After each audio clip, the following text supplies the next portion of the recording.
Welcome আপনাকে লিখিত podcast ক্লিপসের এই ভিডিওতে। সাবস্ক্রাইব করে বেল আইকনটা প্রেস করে দিন এরকম আরও ইনফরমেটিভ ভিডিও সবার আগে পাওয়ার জন্য। ধন্যবাদ।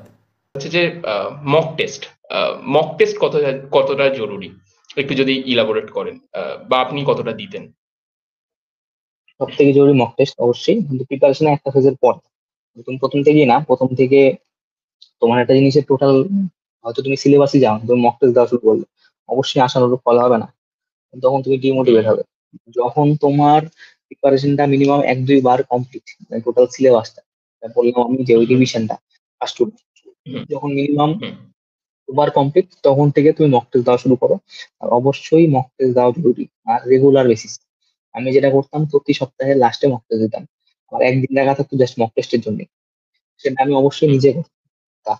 আমি নিজে ওএমআর শিট জেরক্স করে আনতাম, নিজের ঘরে একটা দরজা আটকে আমি কোশ্চেন ডাউনলোড করে বা বিভিন্ন বই পাওয়া যায় মক টেস্টে, সেটা নিয়ে মোবাইলে টাইমার দিয়ে এয়ারপ্লেন মোড অন করে আমি নিজে নিজে মার্কস, নিজে পরীক্ষা দিতাম, নিজেই আবার মার্কস অ্যাসেস করতাম, যা যা কোশ্চেন ভুল হচ্ছে নিজে লিখতাম, কিছু নতুন ডাটা পেলে নিজের ওই বইয়ে লিখতাম, সবকিছু নিজে করতাম। আর একটা দিন রাখা থাকতো শুধু মকের জন্য। অবশ্যই অবশ্যই মক জরুরি, আর প্রত্যেকটা সাবজেক্টে জরুরি। এরকম না যে আমার যেটাতে বেশি আসছে ওটাই দিয়ে যাবো, নিজেকে মানে একটা ফেক কনফিডেন্স দেওয়া, সেটা না। এটা কম আসছে সেটাও দিতে হবে। তাহলে তুমি গ্র্যাজুয়ালি তোমার ওই ওএমআর গুলো যে থাকবে, তুমি মার্কসটা যে দিবে, তুমি নিজে তোমার প্রোগ্রেসটা দেখতে পারবে প্রথম থেকে লাস্ট অব্দি। অবশ্যই প্রথমে এটা পিক পয়েন্টে মক টেস্ট দেওয়া দরকার নেই, পিক পয়েন্টে জাস্ট তুমি জাস্ট প্রিপারেশন নাও। যখন তোমার প্রিপারেশন হয়ে গেল, তারপর তুমি রেগুলার বেসিসে মক টেস্ট দেওয়া শুরু করবে। প্রত্যেক সপ্তাহে বলছি না যে সব মক টেস্ট দিতে, তুমি কোন এক সপ্তাহে ইতিহাস ভূগোলের পেপারটা দিলে, তার সাথে অঙ্কটা দিলে, আর এক সপ্তাহে আরো দুটো দিলে, কোন এক সপ্তাহে বাংলা ইংলিশ রাইটিং দিলে। মক টেস্টটা অবশ্যই রেগুলারলি দিতে যাও। শুধু অ্যাসেসমেন্ট হবে না, মক টেস্টে আরো কি হয়, কনফিডেন্স বিল্ডার হবে অবশ্যই, যেহেতু স্কোর বাড়বে তোমার। বা কমলেও কি হবে, তুমি কোন কোন জায়গায় খামতি হচ্ছে সেই জিনিসগুলো বুঝতে পারছো, তো ফায়দা তোমার। ওদিকে মানে তোমার কোনো লোকসান হবে না মক টেস্ট দিয়ে।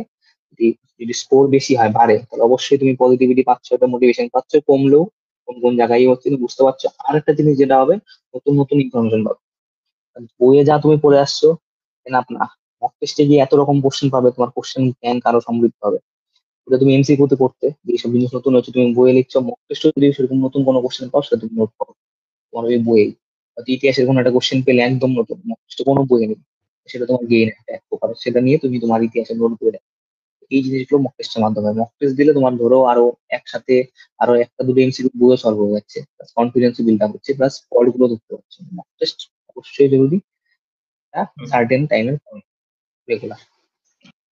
আচ্ছা, মক টেস্ট কি মানে কোনো অনলাইন ওয়েবসাইট থেকে দিতেন, নাকি বই কিনতে পাওয়া যায় সেগুলোর থেকে? অনলাইনে যেটা বললাম, প্রথমেই অনলাইনের সাথে অত যুক্ত ছিলাম না, দিতাম অনলাইনে, কিন্তু অনলাইনের গুলো আমার খুব একটা মনে হতো না যে সিলেবাস ফলো করছে। মানে ওরা এত এক্সাম একবারে ফলো করে, তো স্পেসিফিক এক্সামে খুব একটা জোর দেয় না, মানে কোশ্চেন ব্যাংক গুলো খুব একটা কোয়ালিটির হয় না। ওদের কাছে এসএসসিও হুম, থাকে, পিএসসিও থাকে, রেলও থাকে, সবই থাকে। তো ওই সব কোশ্চেনে একদম। আমি এই ক্ষেত্রে বলবো, অফলাইনে যে বইগুলো পাওয়া যায় সেগুলো বেশি কার্যকর। তো ডাব্লিউবিসিএস এর আচ্ছা, ক্ষেত্রেও এখন বিভিন্ন রকম বই বাইরে। তো আমাকে যদি বলে, ডাব্লিউবিসিএস বই ফলো করতাম, ডাব্লিউবিসিএস উইনার বলে একটা বই আছে, এইসব বই পাওয়া যায়, তুমি আচ্ছা। বই কিনে দিতে পারো। আর বই কিনলে একটা সুবিধা কি হবে, ডাব্লিউবিসিএস এ আমাদের যেহেতু অফলাইনে এক্সাম দিচ্ছি, ওএমআর এ গোল করে, সেই অভ্যাসটা তোমার হয়ে যাবে, এটা তুমি অনলাইনে হুম, দিতে হুম, থাকবে হুম, না। তুমি সিজিএল এর ক্ষেত্রে একদম। দিতে পারো, যেহেতু সিজিএল অনলাইনে, সেটা তুমি অনলাইনে দাও, কিন্তু ডাব্লিউবিসিএস এর ক্ষেত্রে অফলাইনে দিলে পরীক্ষার যে মানে হলের এক্সপিরিয়েন্সটা, সেটা তুমি ফিল করবে। ওএমআর শিট নিজে বানিয়ে ওএমআর এ ফিল আপ করে পরীক্ষা দাও, আশা করি বেশি কাজে লাগবে। আচ্ছা। সম্পূর্ণ ভিডিওটি শেষ পর্যন্ত দেখার জন্য ধন্যবাদ। এবং যদি ভিডিওটি ভালো লেগে থাকে তাহলে একটা লাইক করে দিন এবং সাবস্ক্রাইব করে দিন, যাতে এরকম আরও ভিডিও আপনি সবার আগে পেতে পারেন। এবং কমেন্ট করে জানান কেমন লাগলো বা আপনার কি মতামত এই ভিডিওটা সম্পর্কে, এবং বন্ধুবান্ধব সবার সাথে শেয়ার করতেই পারেন। Thank you.